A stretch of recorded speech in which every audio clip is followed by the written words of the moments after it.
Hello class, welcome to my final report of my course project for 475 Quality Management, taught by Dr. Helen Joyner at the WSU U of I School of Food Science.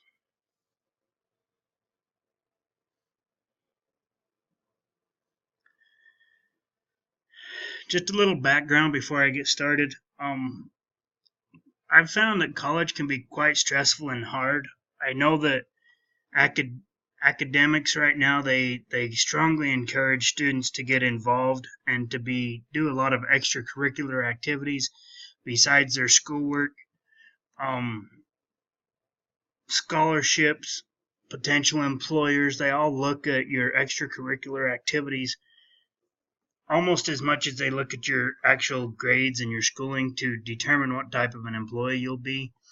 So as a result, students are encouraged and oftentimes told that they need to get involved in extracurricular activities, whether it's research, whether it's clubs on campus, whether it's humanities, whatever they do.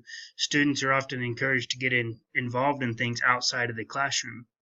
And I think as a result, a lot of students complain that they don't have enough time. I hear it all the time from my classmates and even myself. I don't have enough time to get everything done. But the funny thing is we always have enough time. Generally, we make the time right when it's due, but we always get our homework done. So we do have enough time. It's just a matter of managing that time successfully. So for my class project, I've been focusing on reducing my late night and last minute cramming sessions. And this is a problem for me because I always feel stressed whenever I don't have my homework done at least a day early. Like as soon as I know that it's due tomorrow, I start to stress about things and it really gets on my nerves, and I don't know why, but it's a problem for me. This little picture here I thought was pretty funny because this is me quite often in class. Expect something greater than myself to do it because I haven't put in the work. But cramming sessions have been shown to not be an effective way to retain information. It works short term but not long term. For me personally, it disrupts my schedule, takes away from my family time, and then I found some studies that said that lack of preparation leads to anxiety and reduces academic performance and lowers GPA. So this is a problem with people other than myself, and I just wanted to focus on it for myself. So my data collection for this project was just done in an Excel spreadsheet similar to what you see here. Measure data was collected for 5 weeks. Improved data was collected for 6 weeks. I recorded when I crammed and what caused it. So this was the week just after Thanksgiving. I had to go to a funeral, so I didn't get my improve oral presentation done on time, so I spent several hours trying to get that done on Wednesday. So that was a cramming session, maybe not through any fault of my own, but it was. So I just recorded hours each time for each class, hours each day for each class, with comments on what I was doing, things like that. This ended up not being very useful for me, but the cramming sessions was. So after my measure phase, I put my data into this table, and what this table allowed me to do is I looked at like Mondays. So what classes was I doing on Mondays? And I see here Chem Lab orange. So I can see that on Monday I spend a good amount of my time working on my Chem Lab reports. Over here on my micro lab, a lot of time on Friday and Saturday, and then my 475 class, a lot of time on Sunday, Friday, Saturday was all put into that. And what that allowed me to do is see what day I was doing which homework, and from that I was able to make a schedule that actually worked out where I didn't have to make a whole lot of changes. So at the end of my measure phase, I wrote this cause and effect diagram in an effort to try and pinpoint why I was having these cramming sessions. And the people there isn't a lot I can do about the people in my life. They're always going to be there. My family, my friends, peer pressure. We're always going to deal with that regardless of where we are or what we're doing in life. So I don't feel like there was a lot that I can do about that, except at least not in the point of gathering data on how to get rid of it. Excuses. We all make excuses, or all right, I make excuses quite a bit. I'm too tired. I'm too busy. Things that I need to do, extracurricular activities. November rolls around and it's time to start watching NFL. And so excuses is somewhere that I feel like I need to get rid of those excuses. Bad study habits. This is me largely. I mean, I don't procrastinate a whole lot, I guess. I try to get things done, but I don't have a set schedule for sure. I've never been one to set a schedule. I just know, well, today I need to work on this and I work on this assignment, but I've never had an actual schedule. Just whatever's next up is the next one I work on. I hate to say it, but senioritis is a thing. It's been bad this semester for me.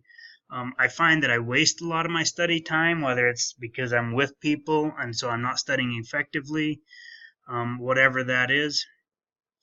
And then a misuse of the time that I am spent studying. So talking with my friends, being disorganized as before, I don't set a schedule, in social media.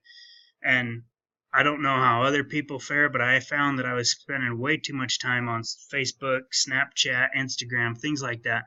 And I just spent a lot of time on social media that I didn't need to be spending. So I took this information here and I came up with a 2-part improvement plan. And the first thing I did was I removed all of my social media from my phone and my laptop. So I still have Facebook because I use it for 475, but I removed Snapchat, Instagram, Twitter. Well, I didn't use Twitter, but all of the other social media. Right now, the only apps I have on my phone are Facebook and email, and I got rid of all my games, everything that I do to waste time on my phone, except for those 2. And the second thing I did was I took this data from here and I put it into a schedule to make a study schedule. And I did that by focusing on Mondays, as much time as I could on Mondays being used for my Chem Lab notebooks, and that way I could spend a large amount of time doing those. They were taking quite a bit of time, and so I just scheduled that in for Mondays. So after I've put those improvements in place, I collected my data for another 6 weeks, and here's what it looks like. My food chemistry class, my study time average per week is about the same. My Chem Lab study time, I started spending just a little more time on that after. My food micros slightly lower, my micro lab slightly lower. But my 475, after I put my improvements in place, I started spending a lot more time on 475. And this is because during the measure phase, I found out that it's taken me a lot more time to learn the stats, relearn the stats and the material. And part of the reason why I have more time with 475 every week is because it's a completely online class, so I'm learning it all on my own. Remember, none of my hours here include time spent in class or in lab. This is only hours spent on my own. So that's why 475 is as high as it is. And then my total hours, you see over here on the right, my total hours spent each week is about 19 and a half hours each week spent studying. The actual numbers here, the numbers before it was like 19.7 and after it was like 19.85. So just to give you an idea, my study time wasn't particularly reduced, but I do feel like it became more effective, and we'll go into that more of that right here. So before I put my changes into place, I have Microlab, ChemLab, and 475. And these 3 classes were pretty much split equally in the amount of time they were taking me each week. My lecture classes, Food Chem, Food Micro, less study time on them each week, but these 3 classes were my big ones. So when I had made my study schedule, I put these 3 classes as the major ones that I study. I had Food Chem, or my Chem Lab on Mondays. I had 6 hours set aside for that. My Micro Labs on Fridays, I had 6 hours set aside for that. And then 475, I scheduled out 8 hours on Saturday each week to work on that. Now, did it work? According to this thing, I actually spent a little over 8 hours a week studying 475 after I put my changes into place. So I actually spent more time than what I scheduled for, but the bottom line is I scheduled it out and it worked, because when I look over here, I spent more time on 475, a little less time on my Chem Lab, and a lot less time on my Micro Lab.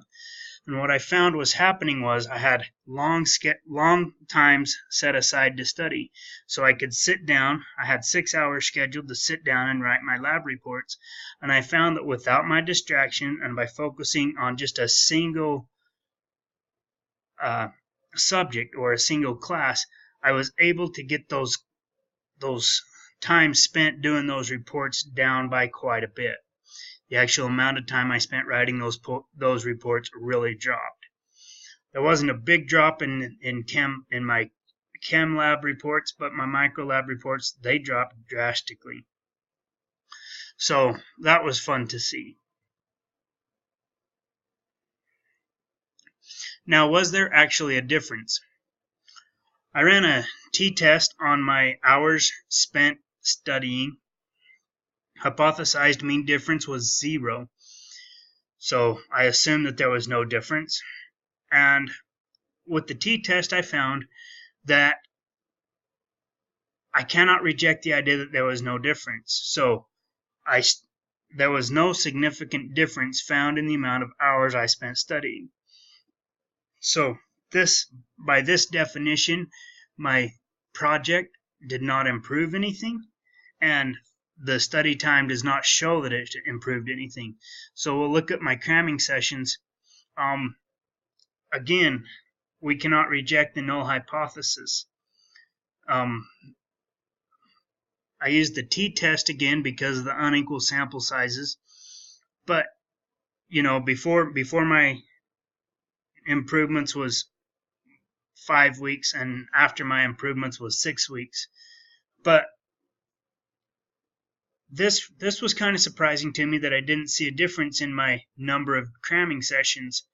The only cramming sessions I had after I implemented my changes were due to circumstances outside of my control, like family emergencies. I had 2 family emergencies during those 6 weeks that I had. There's nothing I could do about them. One of them was a funeral, and one had to do with my family at home. But there's nothing I could do about those. So my cramming sessions, actually no significant difference. But I still feel like there was a difference, because none of my cramming sessions were by my own forgetfulness. None of my cramming sessions were because I didn't start on my assignments on time. So in that respect, it helped me. Even though the statistics say that I didn't make any improvements, I still feel like I did. So in conclusion, no significant difference in the cramming sessions. Again, like I say, I was able to eliminate any of those due to my own faults, my own forgetfulness, my own laziness. I got rid of those, but I found out that for me, I just couldn't get rid of them. I had my family issues came up, and I don't know if it's really possible to get rid of cramming sessions altogether. So in the future, if I did this again, I would just say reduce them rather than go for 0. No significant changes again in my study hours, but I do feel like that my study hours were more productive. More productive in my study hours in that I had a big block of time set aside. I could work on one subject for a good period of time, and I had a lot less distractions. So setting that schedule, having that time set aside, knowing what I was going to do on a Monday afternoon really made that more productive and helped me out quite a bit. So lessons for me, I guess by statistics, my project was unsuccessful. And I get that. This isn't really surprising to me. I don't normally have a lot of cramming sessions for homework. The only ones that I generally do is for exams, and I only had a few exams this semester, a lot more homework, and I'm generally pretty good at that. So statistically, I didn't reduce my number of cramming sessions. However, this project was still very useful to me in that I found out that my homework is better accomplished when I can sit down and do it in long sets. So setting aside a large block of time to sit down and do my lab reports was very helpful, rather than to try and sit down and work on it for an hour here or an hour there, rather than split 3 hours between 3 different subjects. To sit down and do one subject for a long period of time was a lot more effective for me. Setting a schedule helps, even for me. Like I say, I've never had a set schedule before in my schooling. I'm generally pretty good at being like, okay, now I need to work on math. Okay, now I need to work on chemistry. Okay, that's done. Now I need to work on biology, whatever it is. And so I've never had a schedule before, but I found out that it helps. Even though the amount of time I didn't decrease, it still helps in knowing what I'm going to work on at a certain time. I guess I doubled that one up. Longer study periods are more effective. That's the same as above. I do believe it's impossible to account for all distractions, but there are things we can do to minimize them.